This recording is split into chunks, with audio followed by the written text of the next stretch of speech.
We also get stamina from our base, from daily missions, from the events, and from our club.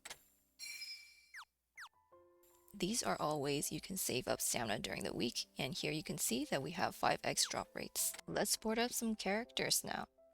I have some characters that I've deliberately left on low boards so I can use them as placeholders for these different character types. Here I have an ABL Deku who I don't plan on boarding up. I can check out the materials I'm missing for ABL characters by going through his boards. Now with Club Festival coming up very soon, it's a smarter idea to board your mind and strength characters instead. It's just that I used up my blue materials on 100 million Deku, so I don't have a lot of blue materials left. I like to have enough materials around for each type of character. I'm going to pre-farm ABL materials so that I have them ready for the next ABL character I pull. You can tap on the node to see which materials you're missing. Whichever item you need, make sure that it is the leftmost item you see. That item has the highest drop rate out of the items listed. Items to the right have lower drop rates. I like to skip in multiples of 10 to earn large gifts. If you skip in other quantities, you get small gifts and medium gifts. They should still come out to the same amount of trust, but it's just much faster giving large gifts to your characters. Now you can see here that my team is still my best Genus team. They are still on slot 1, so that's why you see them here.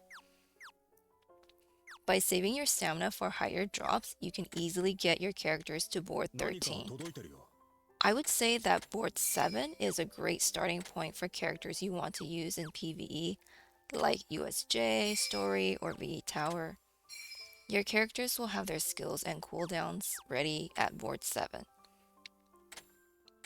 Board 10 is the next goal post. You can get a cool poster for it that you can put up in the dorms.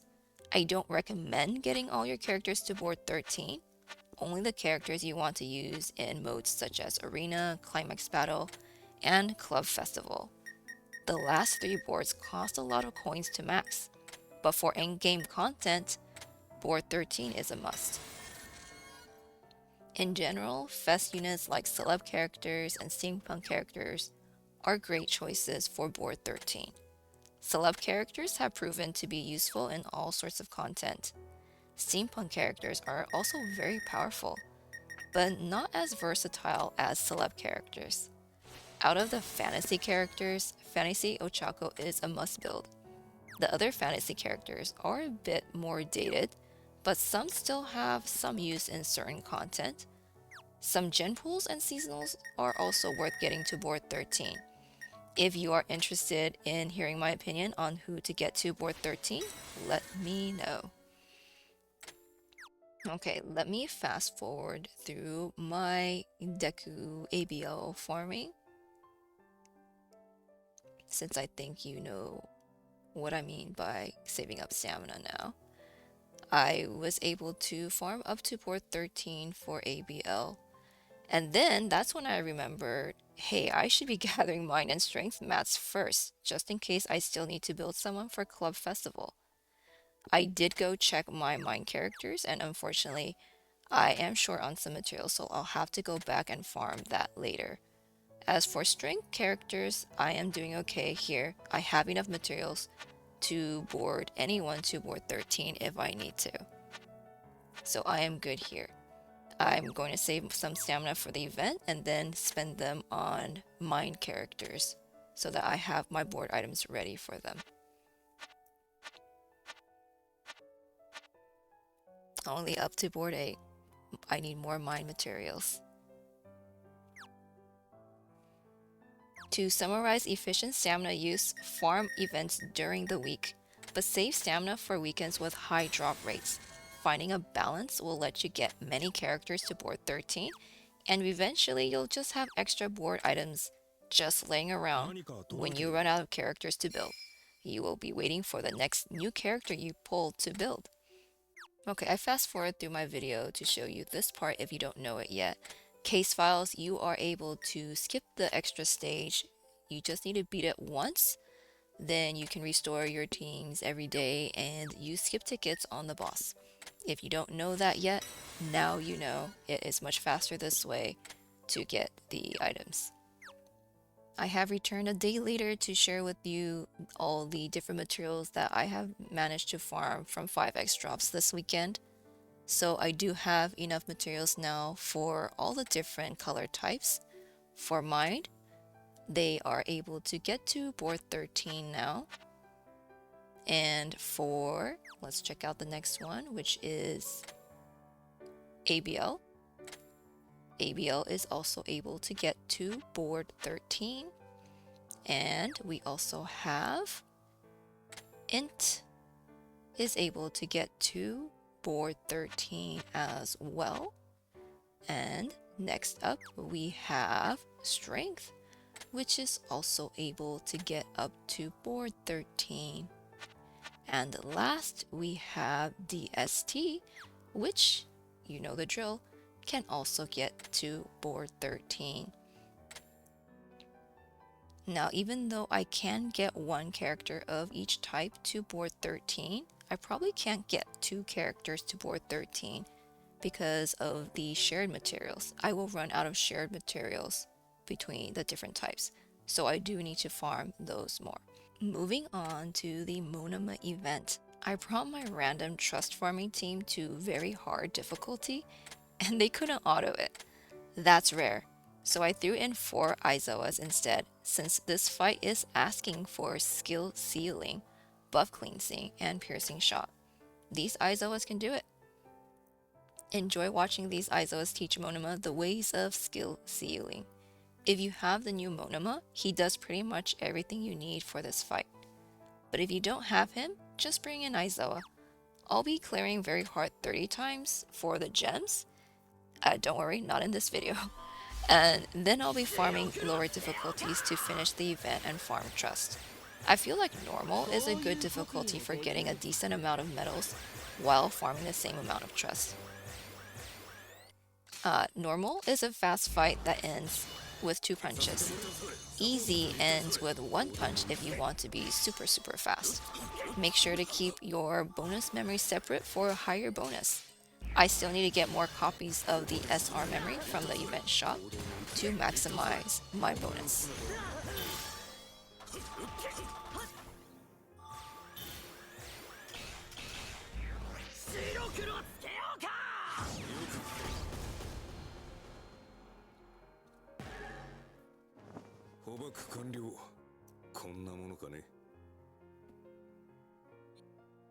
Okay, next, let's talk about Club Festival. It's just around the corner. Like I said, if you aren't in a club, go join one now. Once the event starts, you can't join or leave a club. If you're not in a club, you will miss out on a lot of rewards. Club Festival is one of the most generous events in this game. You can earn a lot from it. It's a 7-day event where you will be challenging a different team every day with your club.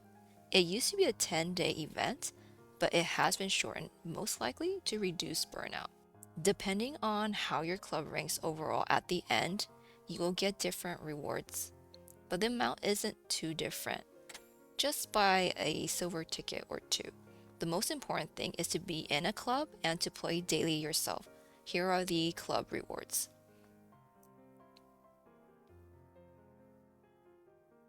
It's not too different between the ranks, even if you are a club that ranks really high up. The club also has a daily ranking. Depending on how your club does on a daily basis, you will receive a certain amount of hero gems for it per day at the end. Again, the rank rewards aren't too different, just by a few gems per day. For my club, we got 4th every day and 3rd one day, I believe. So we got 6 days of 44 gems and 1 day of 46 gems. It was just a 2 gem difference. So not too big of a difference. Again, the most important thing is to be in a club so that you can get these daily gems. If you are not in a club, you are missing out on all these daily gems. 7 days worth of daily gems. You also have an individual ranking based on your individual score. It's worthwhile to try to rank as high as you can here. You can earn a multi or more of hero gems from this. I feel like our gem stashes will recover nicely for April thanks to Club Festival. You also have these lottery tickets that you can get by clearing the stages every day. The lottery has great prizes like silver tickets, pieces, and the new UR memory key to the strategy. These were the rewards I got last time for ranking 35th individually. My club ranked 4th overall. I got a lot of stuff from it. I'm looking forward to Club Festival rewards this time again so that I'm ready for whatever this game throws at us in April. I think we're going to need it.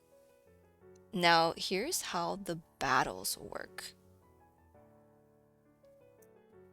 You want to make sure to get to the highest stage you can. The stage you get the most points from is the final stage, the X stage. However, this is end-game content. So if you can't reach X stage, just fight whichever stage you can get to the best of your ability. The game throws extremely hard teams at us to trip us up. It's like Arena, but on steroids. This was one of my higher scores in the previous club festival. I happen to have the right units for it. I don't expect to be able to get as high a score this time, unless some of the things I tried last time still works this time. Now, the goal is to do as much damage as you can on the X stage. The goal isn't defeating the enemies. You don't have to defeat them on the final X stage. Just deal as much damage as you can. That's why you should focus on decreasing their defense and crit resistance, and increasing your own power, skill damage, and crit. Survival isn't the most important either. If you need to rely on your backline, rely on your backline. The fight is 14 turns. Go crazy and deal as much damage as you can. Prioritize bringing characters with AoE attacks over single attacks. This was one of the teams we fought in the last club festival. We were hit with some fun Season 7 theme teams.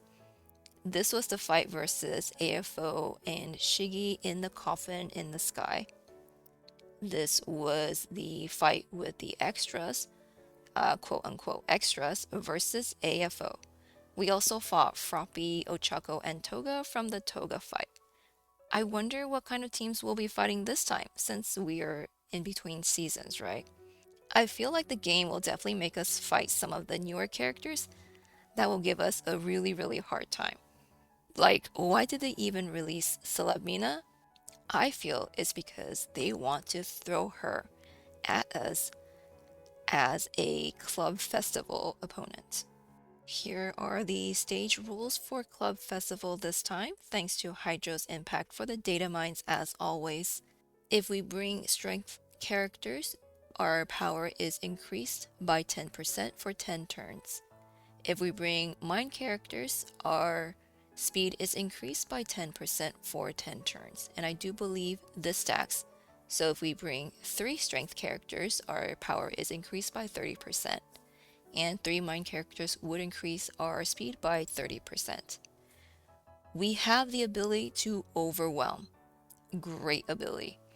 But when our HP is below 50%, all of the character's temporary buffs are cancelled and we have the ability to hide for 2 turns. Every 1 turn, character's power is increased by 5% for 10 turns and speed by 5% for 10 turns. So we do want our characters to survive long this time. If they survive for 10 turns, they have higher power by the end. If they die, whoever comes in will not have the 10 turns to increase their power. When used in a character's successfully executed skill chain, increases character's critical hit rate by 5% for 10 turns and critical resistance by 5% for 10 turns. As always, we always want to have successful skill chains, so this is something that we should be doing anyway. As for the opponents that we'll be fighting in this club festival, they also have the ability to overwhelm, so they could be hitting really hard. When HP is below 50%, cancels all of the character's temporary buffs and gives them the ability to hide for 2 turns, just like us.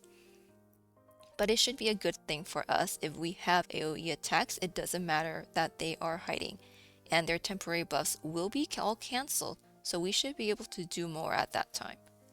Every 1 turn increases character's power by 5% and speed by 5% for 10 turns, so they will also be hitting very hard by the end.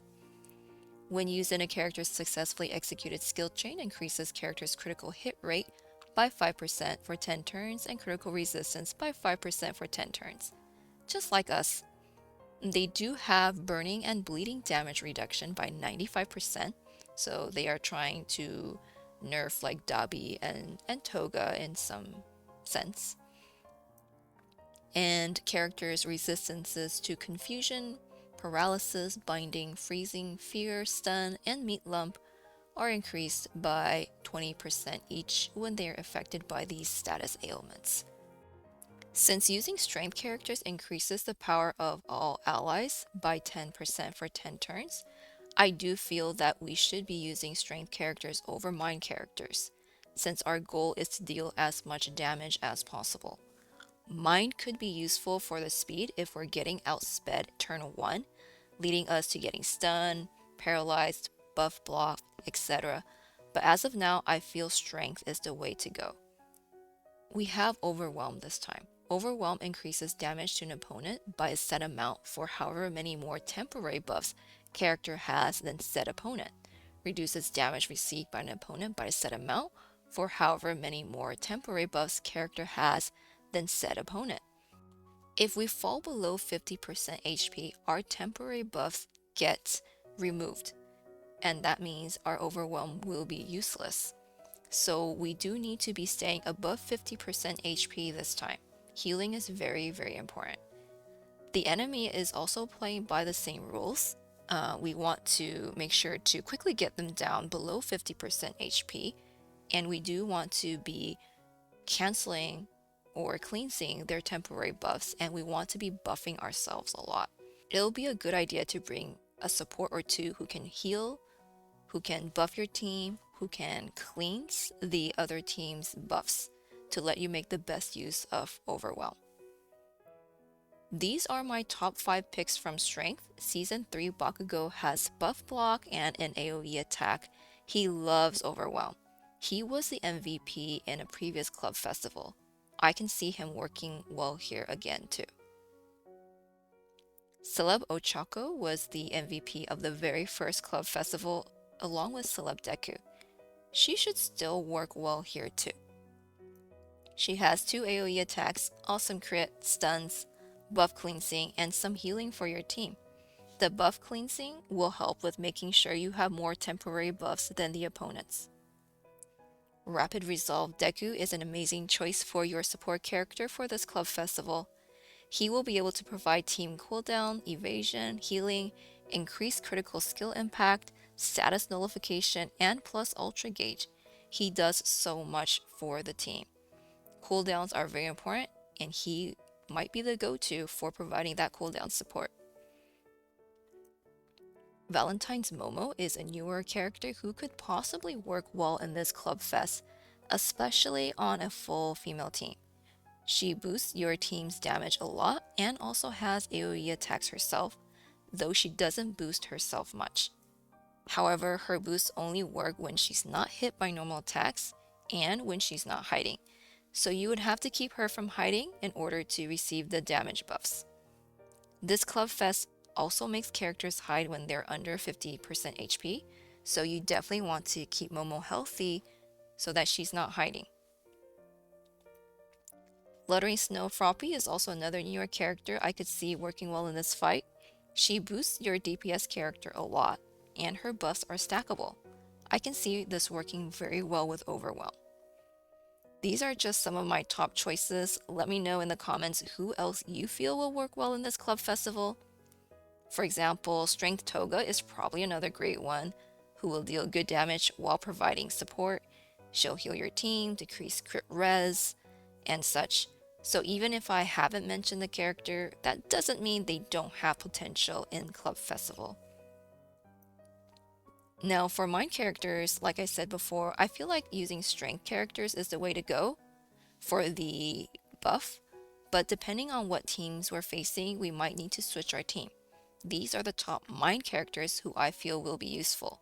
Summer Nejire has proven to be useful in a lot of club festivals with her AoE damage, status nullification, defense buffs, and healing. She should work well this time too. Steampunk Shoto is one of our newer characters I can see working well in this club fest. He only has AoE on his plus ultra, but he can easily hit max damage with it as the fight goes on. He also has Hellfire on one of his attacks and a multi-hit on the other one. Mind Dobby was my go-to character for carrying me in older club festivals when I didn't have a lot of other characters who could hit hard. Mind Dobby's Hellfire lets you hit above the damage cap, so even at base copy, he hits pretty hard. He also has Piercing Shot. For Mind supports, Celeb Deku was the MVP along with Celeb Ochako in the very first club festival. He provides status nullification, healing, and powers up the team. If we run into any teams that keep using status ailments on us, he will be very useful.